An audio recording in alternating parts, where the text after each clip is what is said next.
Olá, continuando a videoaula sobre as 4 fases, nós vamos dar uma dica rápida antes de iniciarmos com a fase 1 de conexão. A primeira é que nós aprendemos uns com os outros. Nós não aprendemos isoladamente.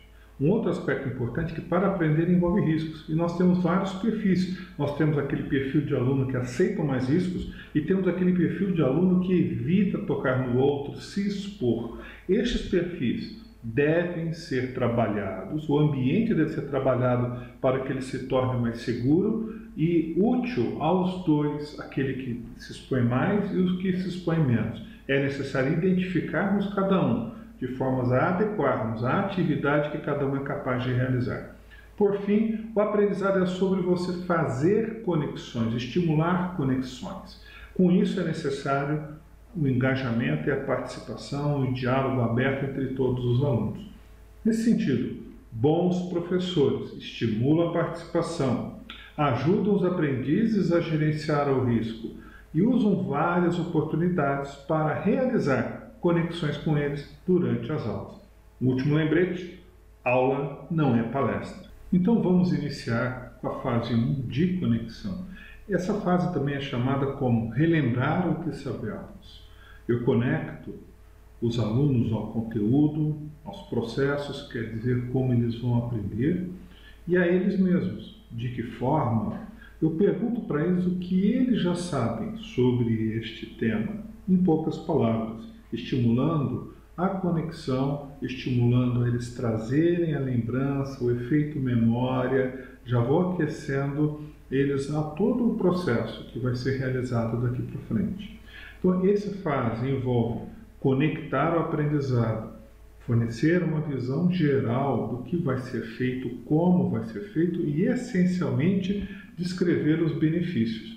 É vital que você torne o aprendizado algo pessoal, estabeleça um relacionamento. Comece conectando os que alunos já aprenderam, o que foi dado na última aula, ou o que eles já sabem da própria experiência de vida. Envolva-os ativamente. Gerencie também o clima emocional, criando um ambiente seguro, alegre e descontraído. Existe a diferença entre um alegre construtivo e um alegre leviano. Eu me refiro a um alegre construtivo. Tá? Obtenha também concordância deles, dos alunos, como é que vai ocorrer o aprendizado e como é que eles devem participar, quais são os comportamentos que são esperados para que o efeito do aprendizado, a geração do aprendizado seja ótima.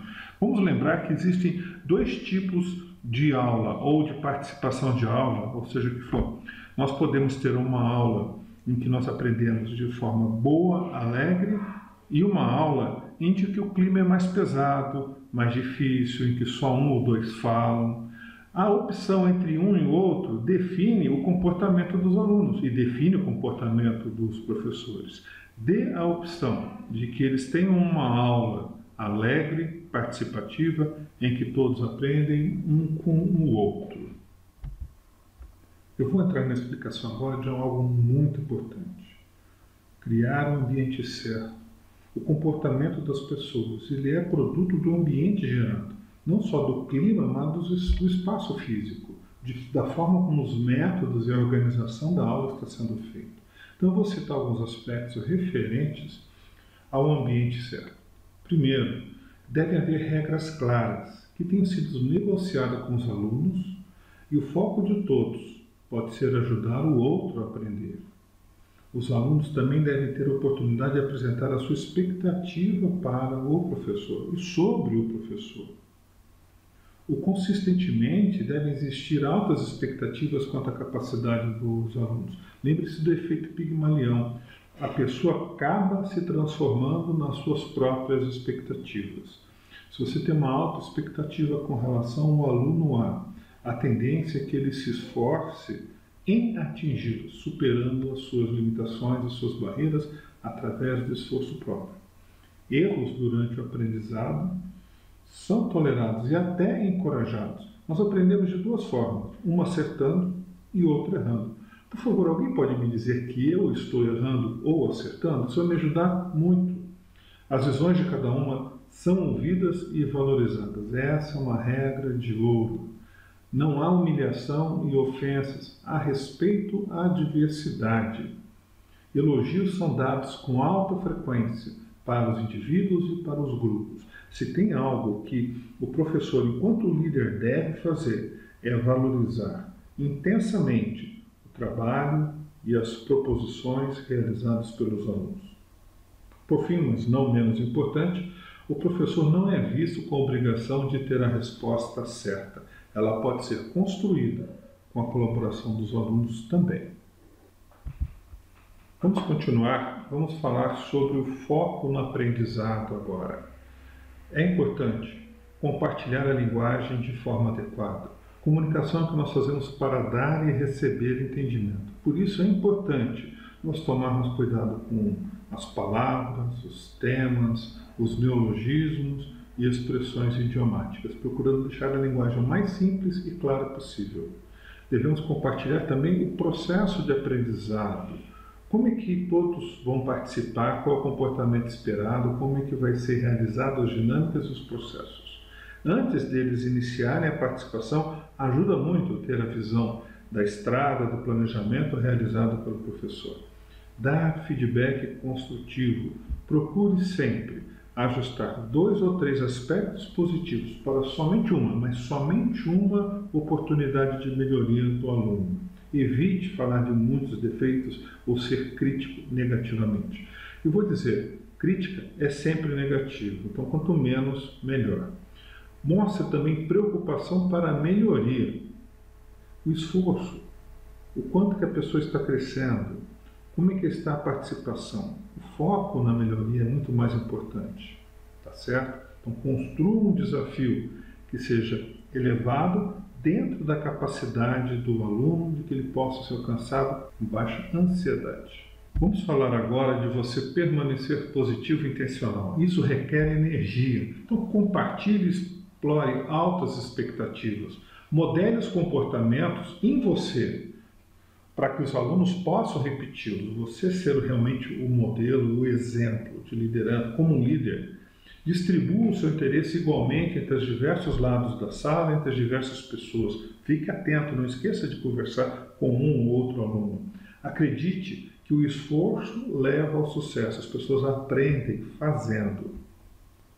Vamos falar agora da estruturação do trabalho, seja individual e em grupo. Forneça oportunidades para que os aprendizes expressem e explorem as suas emoções. Então não basta solicitar que eles digam o que eles pensam sobre um determinado assunto, mas também o que eles sentem, o que eles descobriram, quais foram os insights. Equilibre o elogio e a crítica, no mínimo na proporção de 2:1, como eu já disse. O ideal é 4 elogios para uma crítica. Isso acaba levando ao esforço discricionário e os alunos vão gradativamente, no decorrer do período de estudo, melhorando o seu desempenho.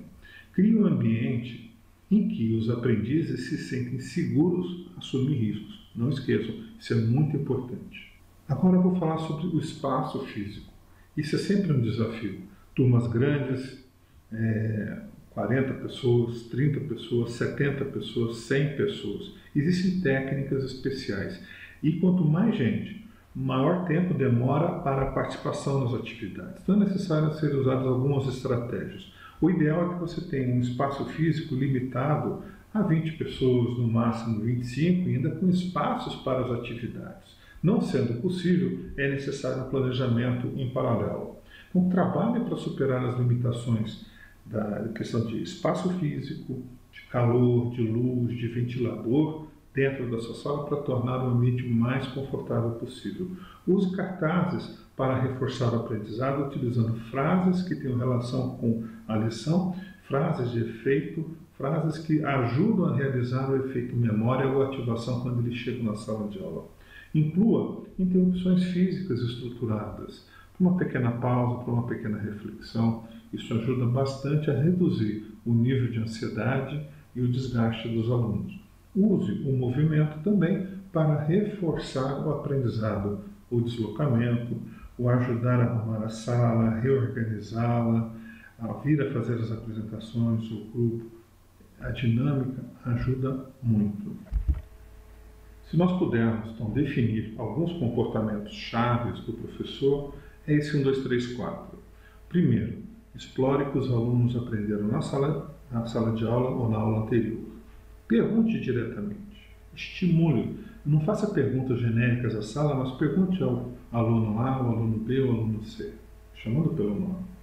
Apresente o tema, compartilhe os principais elementos dessa lição e descubra o que eles já aprenderam e explique, em terceiro lugar, explique qual será a próxima lição e como elas se conectam no objetivo total da matéria e use mapas mentais. Eles são elementos visuais muito úteis para fornecer uma visão geral.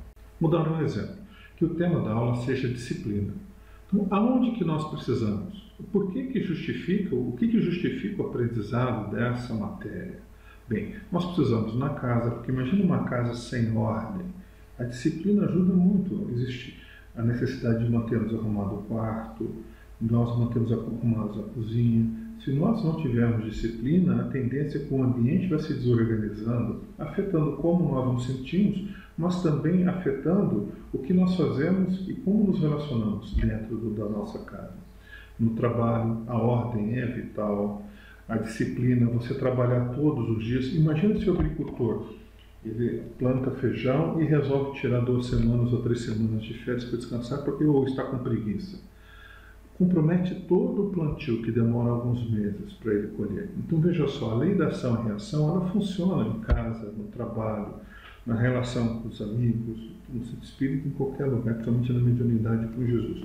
O tema disciplina, então, é necessário que ele seja contextualizado aonde que ele é útil. Primeiro aspecto, um exemplo. Emmanuel colocou para o Francisco Cândido Xavier que seria necessário 3 aspectos para que ele pudesse trabalhar junto com ele. Primeira disciplina, segunda disciplina, terceira disciplina. Uma pequena história ajuda-se a realizarmos uma conexão. Por fim, o que eles ganham aprendendo sobre a disciplina? Começa a ter mais equilíbrio, mais saúde. Isso potencializa a transformação interior, a sua reforma íntima.